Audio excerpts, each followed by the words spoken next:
All right. We are live. We're live. We still have a couple minutes. So I'm going to give it a couple minutes before I get started.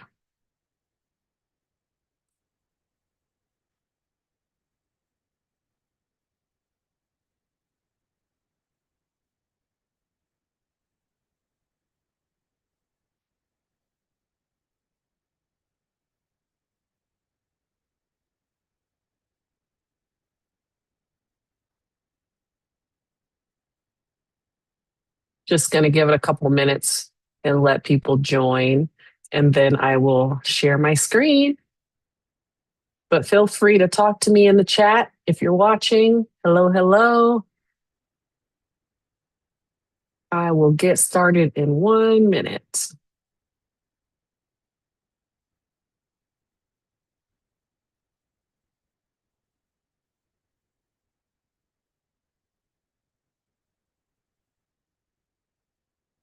But I do need to share my screen. So let me just pull that up over here.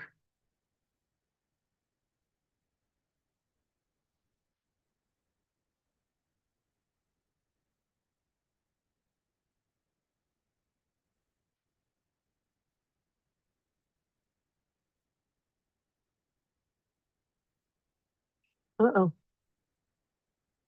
There we go. All right, it is 4 o'clock on the dot over here on the West Coast. I'm just going to pull up my slides and we will get started.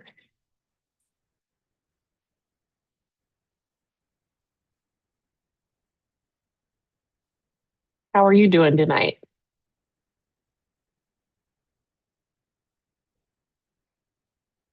Uh-oh, what's that? Okay. Quiet bunch. It's okay. You could be quiet. I will talk to myself all day. All right, let's go here to present.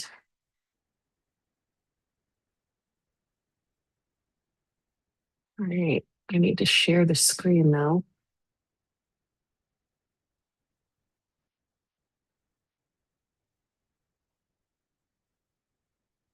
There we go. All right, welcome to the masterclass. I think I'm sharing the slides now. I'm going to just do one double check to make sure that I'm sharing the slides. Yep, I am sharing the slides. Cool. Good evening. I'm so glad you're here watching this masterclass with me tonight. It's very casual. I've been doing this a lot the past few weeks. I've been going live on Thursday evenings just to talk about how I 10x my income with co-living.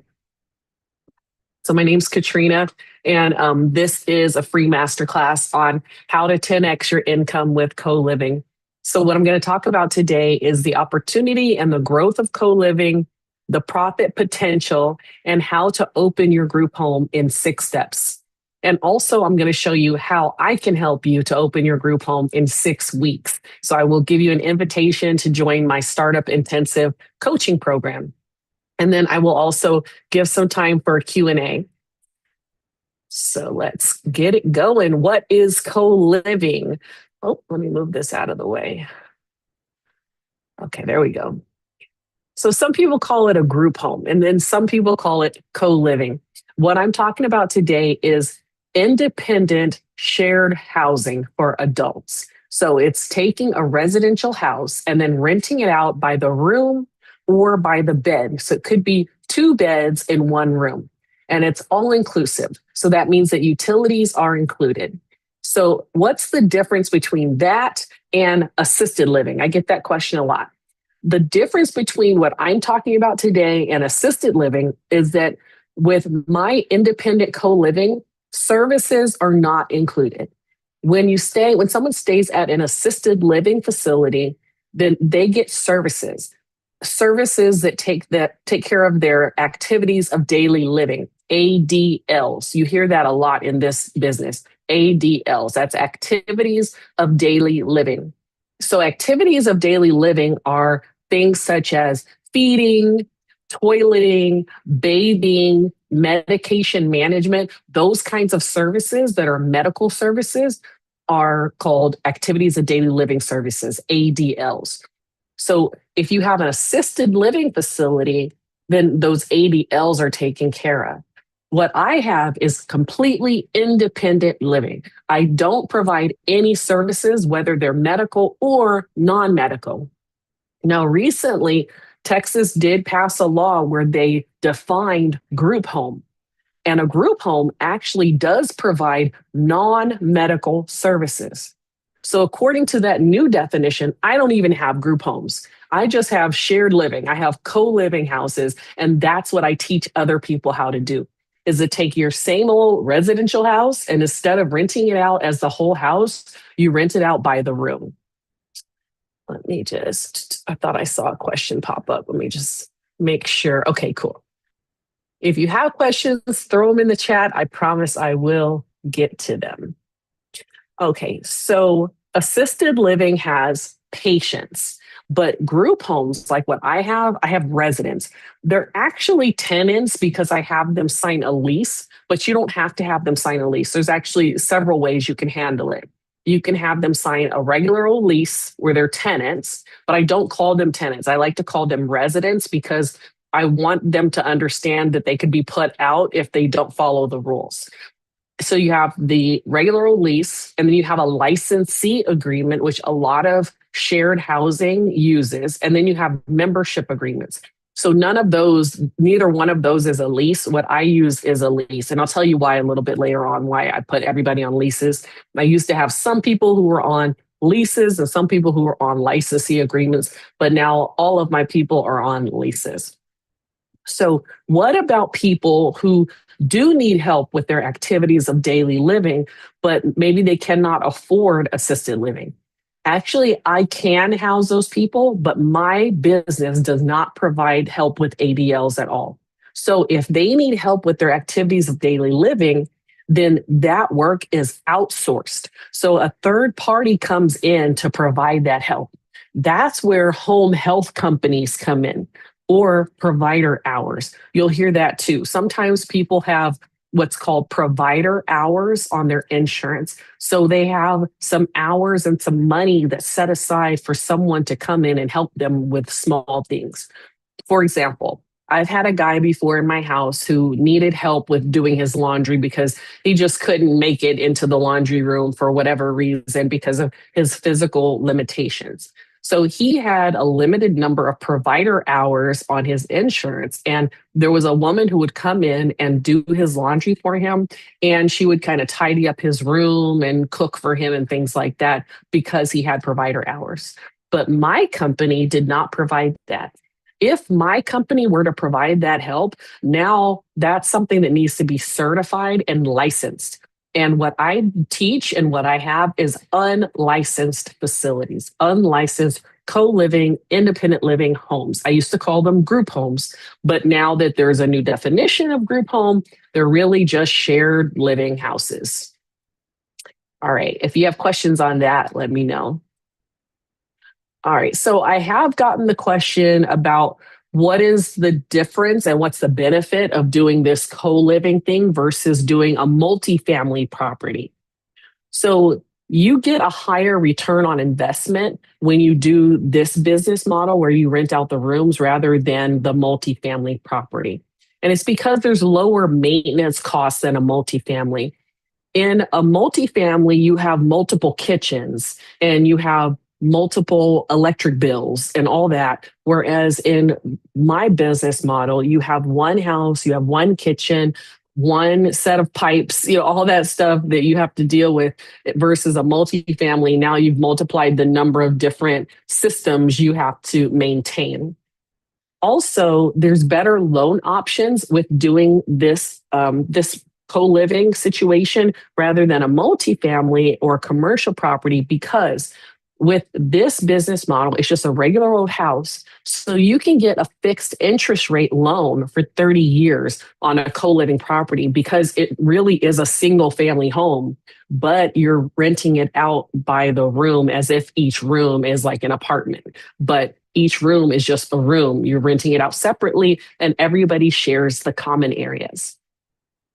And then also there is less competition in this area because there are a lot of co-living homes, but just not enough to fix the affordable housing crisis. So a lot of people, especially nowadays with the economy the way it is, people are looking for ways to reduce their costs on housing. So they're looking for situations like this, like a co-living house.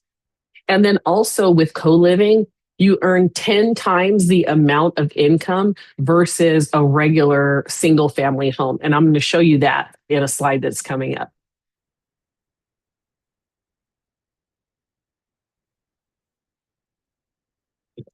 All right. Let's look at the outlook on the business because whenever you get into a business, you want to get into something that is going to be growing in the future, not something that's just a trend and is going to go away. So, why is co living poised for massive growth? I put on this slide a few reasons. Excuse me, the aging baby boomer population. So, 10,000 baby boomers turn 65 every single day. And that trend is going to continue through 2030. So that means 1 in 5 Americans are going to be 65 or older by 2030. Now, a lot of those people are going to need that supportive housing that I was talking about earlier, the assisted living, the help with their activities of daily living, ADLs. But not all of them are going to need that full scale assisted living. Plus, not all of them are going to be able to afford assisted living because assisted living costs between $4,500 a month to $6,000 and up. It just depends on where you are in the country. I think in DC, it's something like $9,000 a month. It's crazy. So that prices out a lot of people. And then not everybody's going to need all that help. They really just need a safe, stable, supportive, shared living space. And that's where these group homes and co-living homes step in. And the demand is really just rising. And then there's the housing affordability crisis. So we all know rent is crazy. It costs too much. It costs too much to live anywhere. So shared housing is really the only affordable option for a lot of people, especially a lot of low income adults, even working professionals. A lot of working class professionals are moving into co-living situations. And that's why Pad Split is so popular now. And Pad Split is a marketplace, kind of like Airbnb, but it's a marketplace where people who have co-living homes can post their homes. And their market is for like working professionals. So they have a lot of really nice houses that are on there where people can live in a nice place, but maybe they can't afford to have their own place in that area. So they rent a room in that area and they find that room on a place like Pad Split. So anyway, 55% of low income renters spend more than a third of their income on housing. And that's crazy. So shared housing is something that that cities need. It's solving a real housing problem. And then we have the decline in private room supply. There's not a whole lot of rooms available. New construction favors luxury and large single family homes, not affordable living, not affordable shared housing. So as private housing costs rise, room rentals and co-living offers this solution that's really scalable. Once you learn how to make one co-living house, you'll see that after you get through the bumps and bruises of making that one, you're going to want another one and another one, especially because of the profit potential that comes with having one of these houses. So a lot of landlords are thinking about pivoting, and that might be why you're on this call right now. You might already be a landlord, but maybe you're looking to maximize your income, or maybe you're looking to help with the affordable housing crisis. So you can make that pivot and 10x the amount of money that you bring in on that one rental property.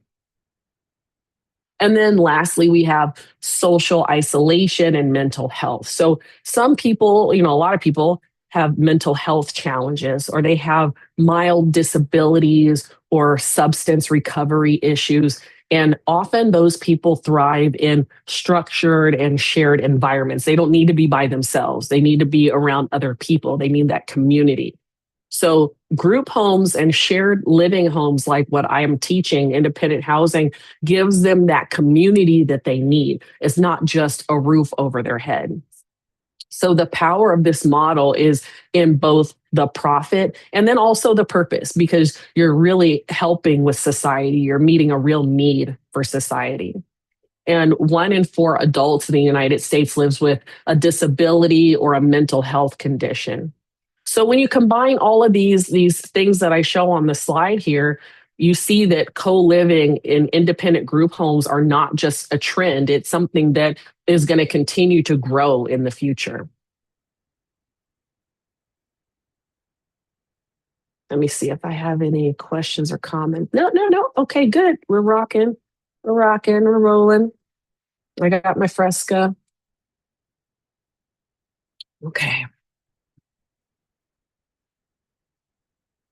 So, a little about me. Why would you even listen to me? Hi, I'm Katrina Robinson. I have 3 co-living houses in San Antonio, Texas, and I actually live in Los Angeles, California. So once I started opening my group homes, people started asking me to help them to open their group homes.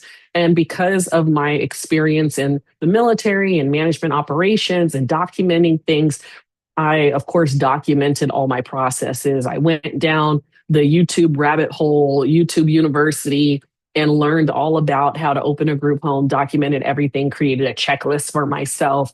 And I started sharing those things with other people. So now I've turned that into a coaching program. And now I help aspiring group home operators to start and run their own group homes so that they can have this profitable and also purpose driven business without getting overwhelmed by the process.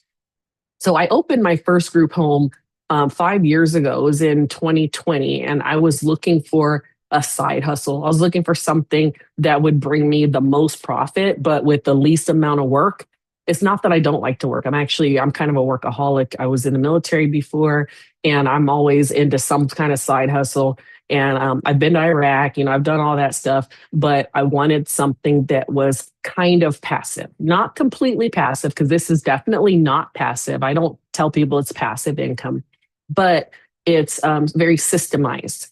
So anyhow, I started looking into assisted living, and I was this close to buying an assisted living facility that was already existing and the owners were selling it. But during that time, my sister passed away and I got custody of her 2 kids. And I just didn't want the headache of having the payroll and all that kind of stuff. And I didn't want to end up on the news. So I pivoted and I went into independent housing.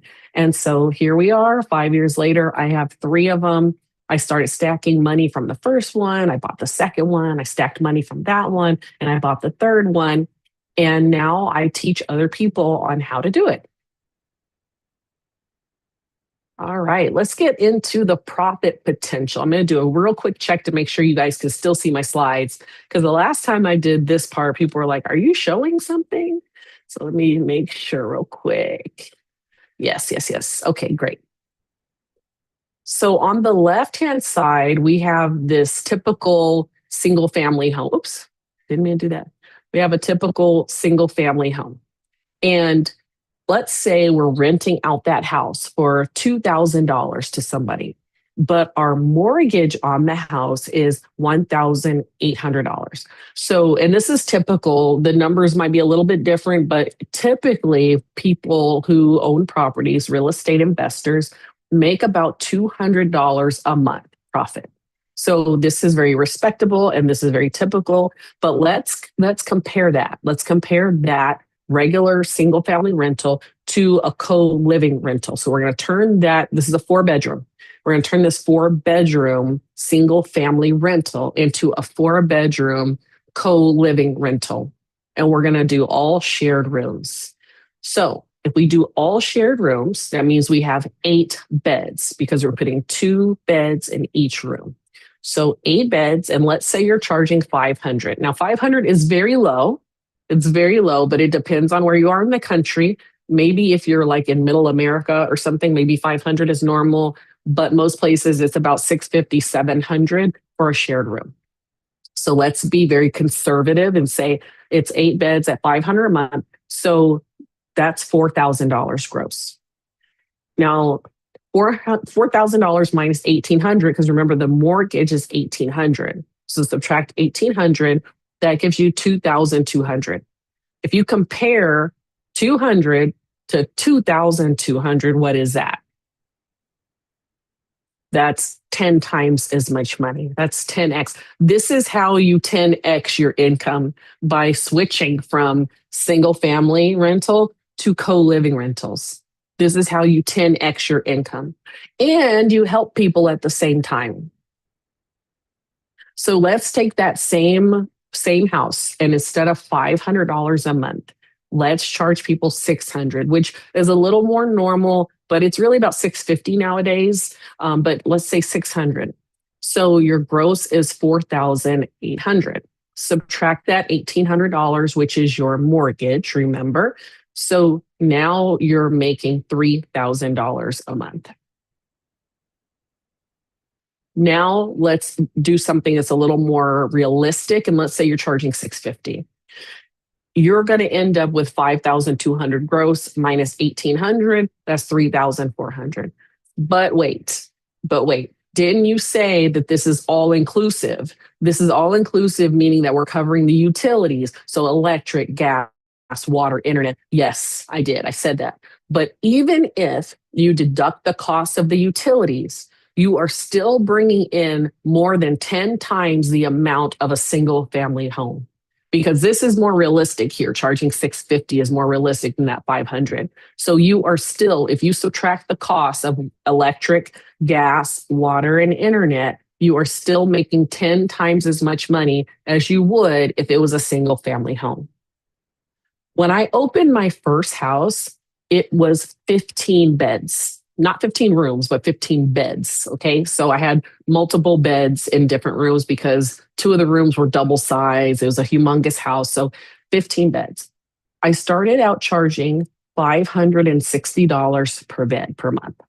15 times $560 a month is $8,400. My mortgage was about $2,000, and then deduct another $1,000 for utilities. And I ended up profiting more than $5,000 a month on that one property. That's one house. That's one property, not a job, not a full-time job at all. It was actually pretty passive. So this is the power in this model. Now you might be thinking, I don't want the headache of dealing with that many people's issues. 15 people, that's crazy. And I hear you. I do hear you. So I didn't want that headache either. So I ended up outsourcing my headache. So outsourcing actually comes in the last module of my coaching program, where I teach you about how to find and hire an operations manager. That's part of the autopilot part of my group home on autopilot. So I show you how to find and hire and pay someone to help you with the headache of dealing with that many people. Some people are people. And then some people are more like with the business and the numbers. I'm more of that end. I'm more of like the dealing with the business side. I'd rather be emailing and talking to people like caseworkers and things like that, rather than dealing with the people in the house. And so that's why me and my operations manager work very well together, because he deals with the people, I deal with the business. All right, let's see. Let's move on to your why. Why are you on this call? I know you're on this call for a reason. You are ready for a change. You're ready to bet on you. Maybe because it's the end of the year, you're thinking about 2026 and what you're going to do. Why are you on this call? So on the left-hand side, I have here some of your whys. It might just be financial reasons. It might be you want to have some extra money. Maybe you want to have some time freedom, or you've always wanted to work for yourself. I've always had a job, but I've never wanted it. I've never wanted a job. I've always wanted to work for myself, and I finally am, and I love it. Maybe you want more time with your family, or you want to make a difference in the affordable housing crisis. You want financial security and a retirement plan. That first house that I bought, I actually cashed out my retirement so that I could renovate that house. People around me thought I was crazy, And then I stopped telling people what I was going to do because I knew that that house was my retirement. It was going to be bringing in the amount of money I needed for retirement. So that was my retirement plan. And I just bet it all. I bet it all on myself instead of on the stock market. I bet on myself. Maybe you want the tax benefits of having a legit business, and there are a lot of tax benefits. I'm not an accountant, so I can't tell you all the tax benefits, but I can just tell you what I know from my accountant. There are a ton of tax benefits for having a legit business. Maybe you want to enjoy your work. I know I wanted to enjoy my work, and I wanted to be able to go to Pilates on a Tuesday at 10 if I wanted to. So anyway, what is your why? And also, what's your life vision? Where do you see yourself in 1 year from now, in 3 years from now, 5 years from now? And then how would an extra $2,000 a month, and I say 2,000 because that's always my goal for my coaching clients is I want them to make $2,000 a month, at least on their properties. So how would an extra $2,000 a month help you and your family? So think about that. And then also 2000 is one house. Remember that. 2000 is one house. But once you learn this model, you scale it. There are people who learn how to open a co-living home and then they open a second, third, fourth, fifth. I know somebody who has 8 of them. There are a lot of people who have like 15 of them, but I personally know somebody who has 8 co-living homes and he's living large. He's doing very well for himself. All right, so here is what you came for. I'm going to take a little break to have my Fresca. And I will check the chat. All right, I don't see anything there. Let me check over here. I don't see anything there. Hopefully we're still all on. All right, cool. We are here. So you can take a screenshot of this if you want, but this is the 6 steps. These are the 6 steps to open your own group home. And hopefully after this masterclass, you can go off and open your own group home. That is my goal for you. But if you want some extra help, if you want some one-on-one coaching, then I will show you and I will give you an invitation to join me in my coaching program, which is one-on-one. It's not like cohorts or anything yet. It's just one-on-one. And how do I know that this system works? Because I have used this exact system. I use this exact model to open all 3 of my group homes, and I teach others how to open their group homes, and they're all successful. So I am about to show you my client, Kenya, who signed the lease on her property during week 3, and she had her open house during week 6 of my coaching program. Let me get to that video.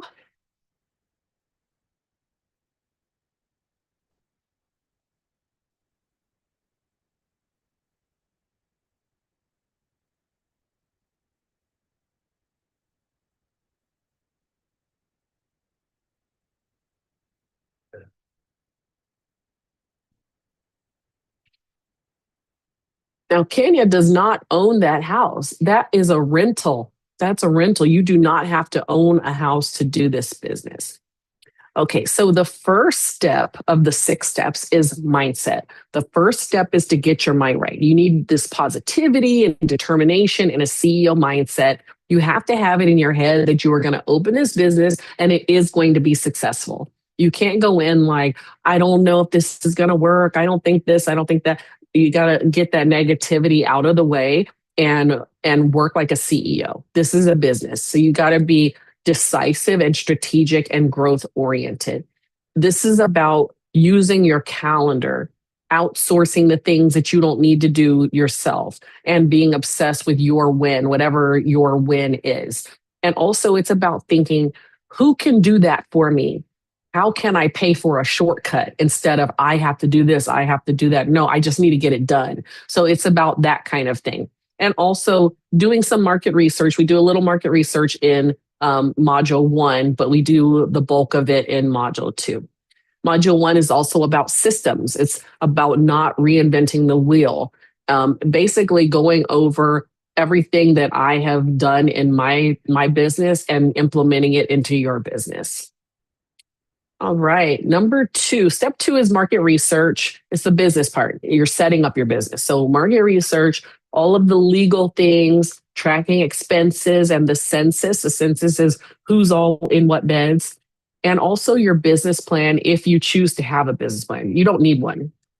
But if you join my coaching program, I do give you a business plan template that's pretty much filled in. You just have to customize it to your business, but it's not absolutely necessary to have one.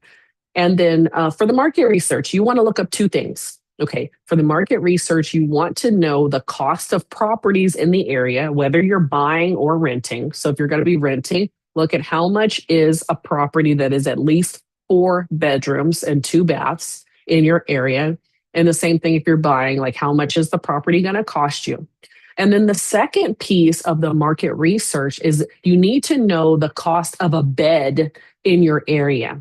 So how much does it cost to rent a bed per month in a shared room? And how much does it cost to rent a bed per month in a private room? So sometimes the shared rooms are called semi-private. So private versus semi-private, how much does that cost? And then you got to work your numbers and make sure that it's going to make sense to you to have a group home in that area based on how much your rent or mortgage is going to be and how much income you're going to bring in from the bedrooms, from the beds, either shared rooms or private rooms. And then for the business setup, you actually don't have to set up an LLC. You don't have to set up a business because you're essentially just a landlord. But when you get an LLC, now you are legit. You're a legit business. So now you can take advantage of tax benefits, all the tax breaks that go to business owners. Because the biggest tax breaks and deductions are not for employees. The biggest tax breaks are for business owners. So if you have an opportunity to have a business, I want you to do that. You don't have to, but I would want you to. And you can get a lawyer to do that for you. You can go on LegalZoom and get your LLC set up. And when you set up your business the right way, you can write off equipment, your phone, your home office, business travel. When I travel to go and check on my group homes that are in Texas and I live in California, that entire trip is a tax deduction. That whole trip, my Lyft ride to the airport, my flight, hotel, my Lyft ride back, the whole trip, my rental car, everything is a tax deduction because it's a business trip now. You can also deduct expenses that you're already paying for. So, for example, I have internet in my house. I would have internet in my house whether I had a business or not. But because I have a business and I run my business off of my internet in my house, now the internet at my house is a tax deduction. See? So I'm not an accountant. I'm not an accountant, but just look it up. Look it up for yourself or ask your own accountant, and you will see that there are a lot of tax benefits to having a business. So I advise all of my coaching clients to have a legit business when they go into doing a co-living home. And then, a couple other things. You can qualify for 100% depreciation on certain things like computers and cars. Now, because I live in California and my houses are in Texas, I don't have a company car that I can write off. I'm sure there's a loophole somewhere, but I haven't found it. But let's say my houses were here in California and I go and visit those houses in my car, then my car could be get 100% depreciation. I could qualify for 100% depreciation on the vehicle. So anyway, there's a lot of different creative things that you can do with having a legit business and having those tax breaks. And that's just money back in your pocket, but only if you know how to take advantage of it. That's money back in your pocket. Okay, the third step in the group home on autopilot system is to get the house. And this is where you identify viable properties, like what kind of house is good for this? I get that question a lot. What kind of house is good for this? I always tell my coaching clients to get at least a 4-bedroom house. If you own the house, then you can put up a wall and make another bedroom. Like say there's a formal dining area and there's a breakfast nook. Then you can maybe put up a wall and create another bedroom. So you want to maximize the number of bedrooms. Also, no carpet, no pool. If you get a newer house, that's great. But if it's not newer, that's okay too, as long as the roof is good and the plumbing is good. And you want it to be in a nice enough neighborhood, like a C level neighborhood, not an A level neighborhood where everybody is in everybody's business and they're going to say, I don't like what she's doing over there. She has more than three unrelated people under one roof, and I don't want that in my neighborhood. You want a neighborhood where everybody's minding their own business, they're going to work, they're coming home, and they're minding their own business. You want like a C level neighborhood. And then, depending on the demographics of your residents, you might need enough space for parking multiple cars. Now, for my residents, they don't have cars, so I don't need to worry about that.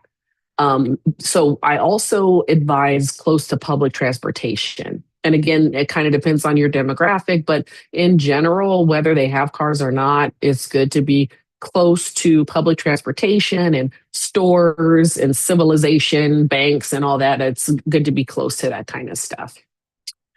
Okay, what else? Oh, no HOA, no homeowners association. And it's not because this is illegal. If you end up going to court with the HOA, you will win.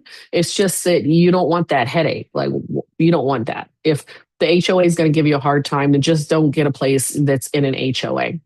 And you will win because usually, actually, like I think 100% of the time, but Title 8 of the Civil Rights Act of 1968 is the Fair Housing Act. The Fair Housing Act will cover you and you will win against a homeowners association, but they will try you and you just don't want to be tried. Like, just don't mess with them because it's a headache.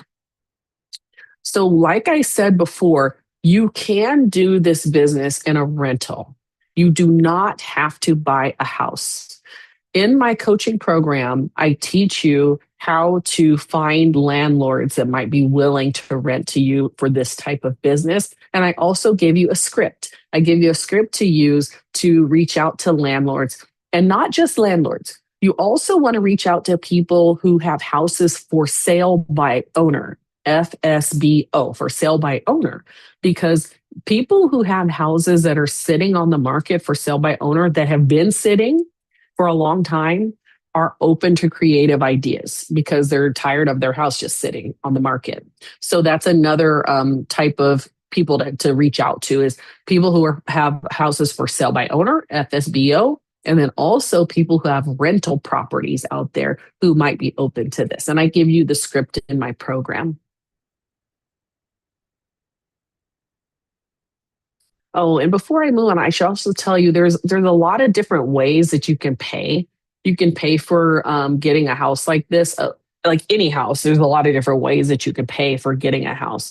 So if you're buying a house, you could do just a conventional bank loan, and just know that if it's not your primary house that you're going to live in, then you're probably going to need to put down 20%. You're going to have to put down a 20% down payment, more than likely, if it's not your primary residence.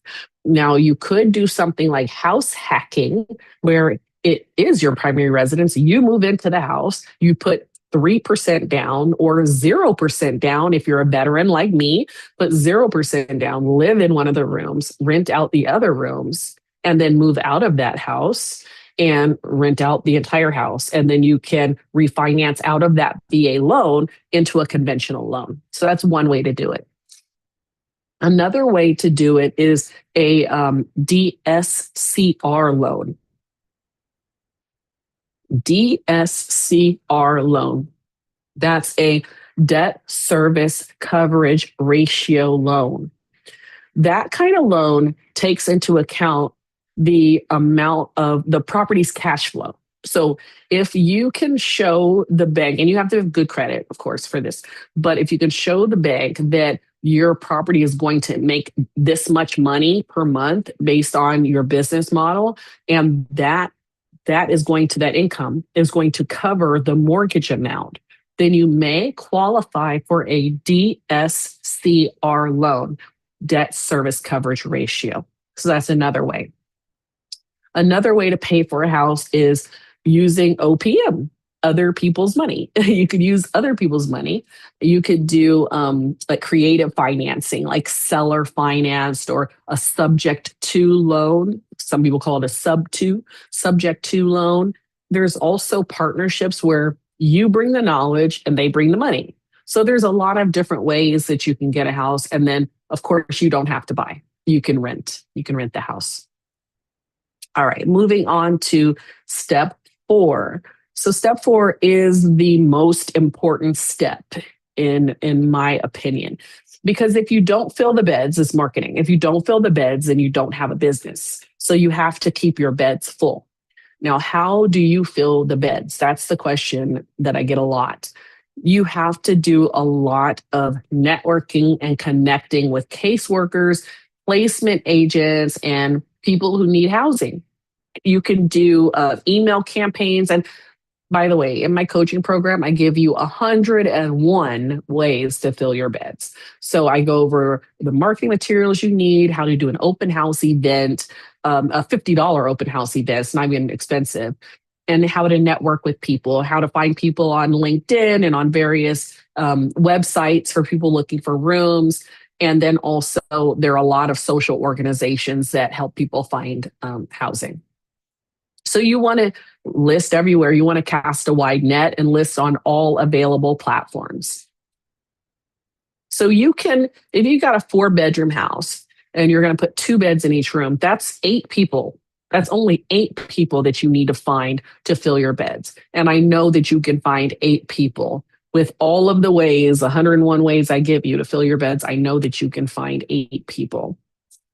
So we have covered 4 of the 6 steps, and I'm explaining at kind of a little bit of a surface level, but it's enough. It's enough for you to go out there and do your own group home, especially with all the YouTube University stuff. I'm sure you've been learning, but I know that there's somebody in here who wants to dive deeper, and somebody who's ready, somebody who's fired up and like, let's go. I want to have my group home. I want to get some mentorship so I don't have to pay for mistakes. I know there's somebody in who's ready to get this going. So is it okay with you if I take a couple of minutes to go into how I can help you on a deeper level? Is that okay? I don't have very many people in here. Usually I wait for a yes. Usually I wait for a yes in the chat.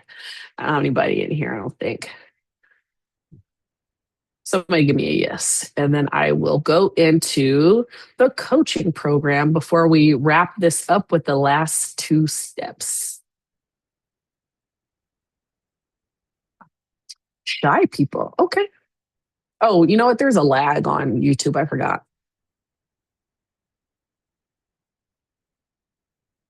There's a delay. Thank you. Thank you. I got a yes. Okay. So let me get to the coaching. Okay. So like I said, this might not be for everybody, but it might be perfect for some of you that are here. This is my group home on autopilot startup intensive program. So I teach this. I give you all of my checklists, templates, scripts. I also give you accountability every week, and you have direct access to me. And I give you a customized to-do list so that you can open and operate and fill your beds in 6 weeks. And you also have access to an online course, lifetime access to an online course that's basically me going through all of the steps. There's 6 modules and there's many lessons within each module, and I teach you exactly what to do. So imagine 6 weeks from now, you have this property business on the side of your day job, if you have a day job, that profits you an extra $2,000 a month for you and your family. And it's helping people too. It's not just helping you, it's helping other people. And you can get yourself more time and energy for things that matter most to you. I know that an extra $2,000 to me is like, yes, I need that. I need an extra $2,000 a month. So I basically help people to open up their group homes in 6 weeks, and this is what you get. Okay, so who is this for? It's for, I won't read you the slide, but people who've been wanting to get into real estate, but maybe they just don't know where to start, or they already are in real estate, but they're making that little $200 a month and they want to turn that into $2,000 a month. So it's for a lot of people. If you're on this call, it's for you. The coaching is for you. Oh, let me tell you some stats that I got from the American Society of Training and Development. If you write down your goal privately and you don't mention it to anybody, you are not likely to reach your goal. But when you announce your goal to a coach or to a trusted friend, you are 65% more likely to achieve your goal. Now, when you give a weekly progress report to a coach, now you're 95% more likely to achieve your goal. So it's really important to have that support system and to have an accountability partner. And that's what I am to my coaching clients. I'm their accountability partner. All right, let's do some myth busting, some false beliefs. So a lot of people think that they need to own a home to have a group home or co-living home. Like I showed you earlier, my client Kenya does not own that home. And she filled 5 of her 9 beds during her open house, which was week 6 of the coaching program. And then homeless people don't have income. I hear that a lot because I do help people who are housing insecure, people who've been homeless, experience homelessness. A lot of times the people who are homeless, they receive money, they receive Social Security or money from the VA, but it's just not enough to get their own place.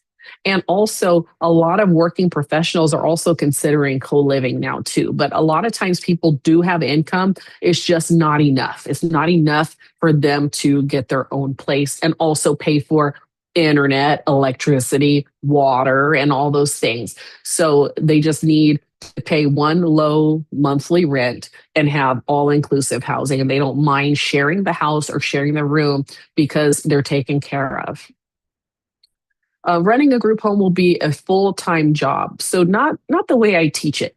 The way I teach it is I have a lot of systems that I turn over to you that I learned, through my own bumps and bruises. I learned how to put things in a very systemized way. And instead of you having to learn that on your own, I just share it with you. This is my system. This is how I handle things. These are my weekly actions and my monthly actions and my quarterly actions. And then won't be able to fill the beds. I teach you how to fill the beds. I teach you how to fill your beds. All right, here's some client success stories. I'll leave that slide up for a second so that you can look over it. When I first started my company, which is Roundtable Living, I had a notebook full of plans, like property ideas, furniture budgets, like what color towels I was going to get, but I didn't have the momentum. I didn't have that momentum. Every week I would say, okay, next Monday, I'm going to call some caseworkers. And then every week something would come up, like life would come up, or fear, or overthinking. And then finally I told a friend of mine, like, hey, I need you to hold me accountable. I need to make some calls. So because I had my friend who was holding me accountable, instead of letting myself down, now I was letting her down. So by that next Wednesday, like I had sent out a bunch of messages, I had some replies, I had some walkthrough scheduled because I wasn't accountable just to my dream anymore. I was accountable to a person. And sometimes you need a person to hold you accountable because you're not going to let them down. Just like I say, I'm going to go to the gym on Monday, and I don't go to the gym. But if I tell a friend of mine, meet me at the gym on Monday, I'm not going to not go because my friend's going to be there. I'm not going to let her down. So I'm going to go to the gym. So that's another reason why you need an accountability partner. And if you're watching this, you've probably been watching group home stuff. You probably know how to open a group home. You just need an accountability partner. You need somebody to be like, okay, do this next, do this next. And that's what I am.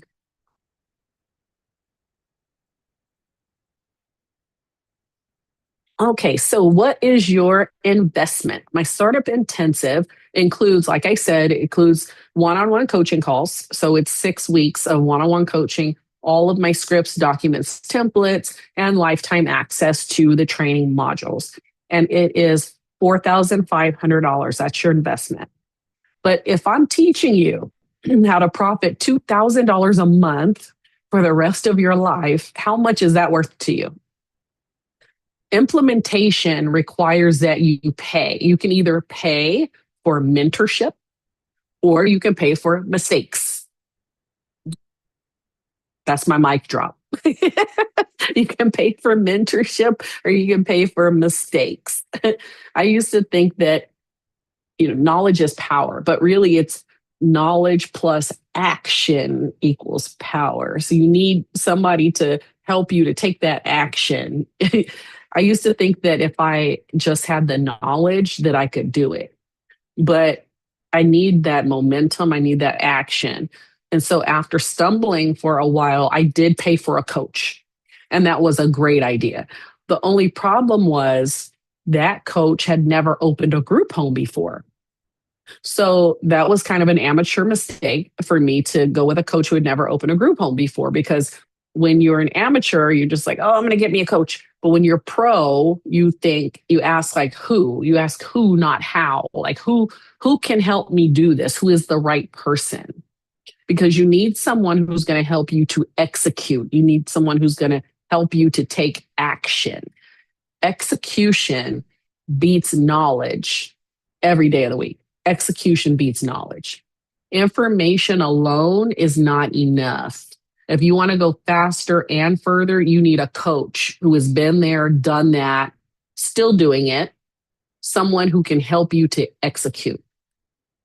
So that is my program. Oh, I guess I should put it in the chat, the link to the program. So let me do that. And I do have a payment plan. I'll just put that there. I have a payment plan. And oh yeah, and I have two options. I've got the online course self-pace, which is $19.97, and then I have the coaching. Okay, so the full coaching is $4,500, and that's the 6 weeks, and then the self-paced online course is $19.97. So I always forget to put the wait, hold on. I need to I need to give you the link, but I gotta go to the link so I can give you the link. 1 second. Yep, this is live. This is live. Let me give you the link. Okay, there we go. I'm gonna put it in the chat for you. Boom.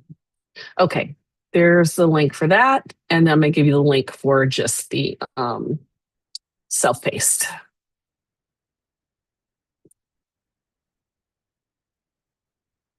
And of course, if you want to talk to me first, it's all over my YouTube is the link to book a call with me. If you want to chit chat first, we can chat.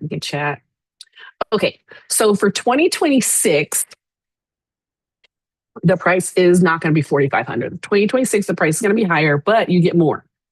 You get 90 days of continuous mentorship after the coaching is over. You get a done for you website and you get 100 verified leads. So that's going to be $9,900, but for now the price is $4,500. All right, now we are on the home stretch. We are on step 5 of 6. So we've talked about mindset. We talked about setting up the business, getting the house, and marketing. But what about the day-to-day? That is our daily operations, which is step 5. That's the intake, setting expectations, house rules, common challenges, and different ways to collect rent. I get a lot of questions about how to collect rent. You collect rent however you want to collect rent. But in my coaching program, I do go into a lot of detail on how to collect the rent. But just know, excuse me, give me a Fresca. Just know that there are different levels of risk to collecting the rent. The most risky is private pay. So if somebody is just gonna, you're gonna trust them to just pay you every month, that's the most risky. And then you've got family member pays. So the reason why that one's less risky is because usually the family member cares about their eviction records. And so they don't want to have an eviction on their record. So you have them co-sign the lease because they are saying that they're going to guarantee that this rent gets paid every month. And then if you have to go through the eviction process, then that family member is going to have their name with an eviction, and they don't want that because that stays with them.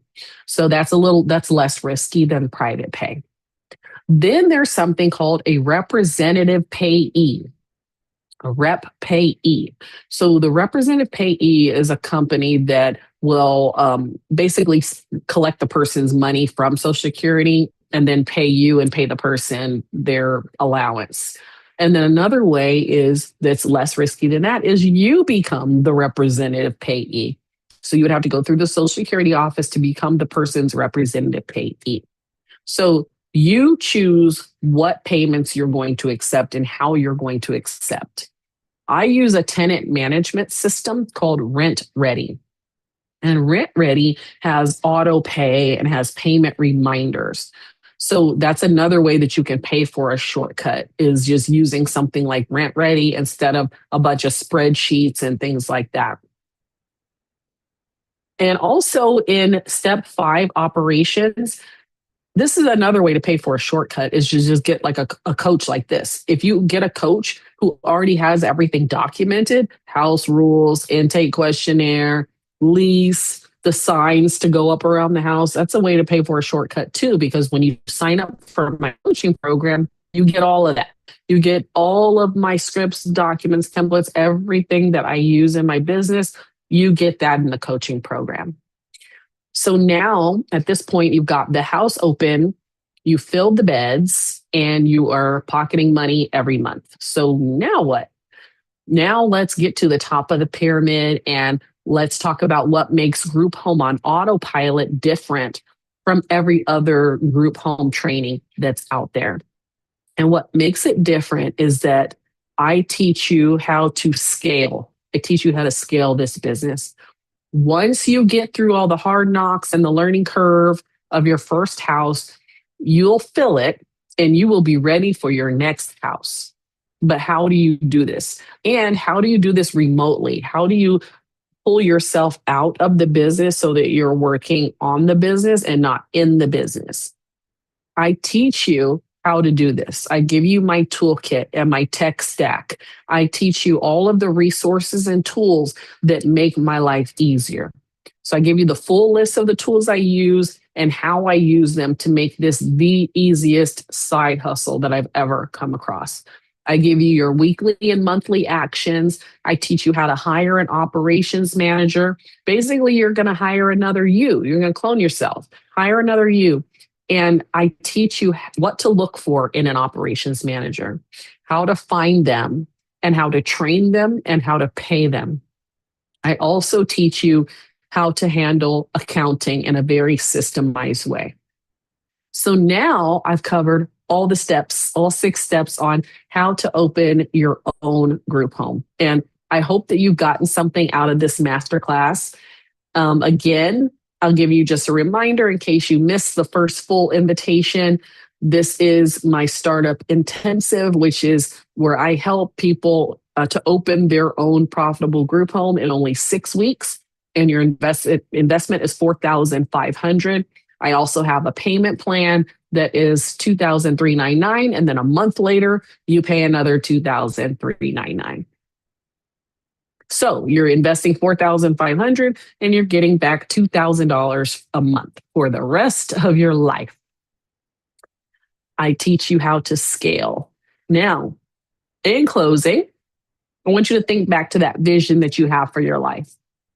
Where do you see yourself 1 year from now, 3 years from now, and 5 years from now? Because I want to help you get there. If you're still here on this live with me, then something is resonating with you. So you can use the link in the chat to start your course, the self-paced course or the coaching program, or you can book a call with me. I'm pretty sure the link is on my YouTube. I will put the link in the chat. Let me stop sharing. I'll put the link in the chat and then I'll be out of here. Let's stop sharing that. And I'm going to put the link in the chat to book a call with me. Does anybody have any questions? Throw them in the chat if you have a question.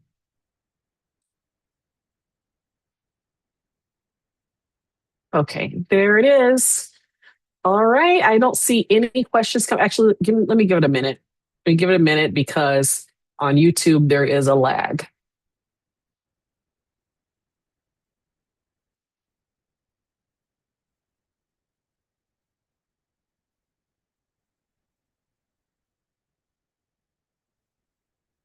All right. I don't see any questions. So have a great night. Thank you for watching. Bye bye. Have a happy Thanksgiving too. Bye.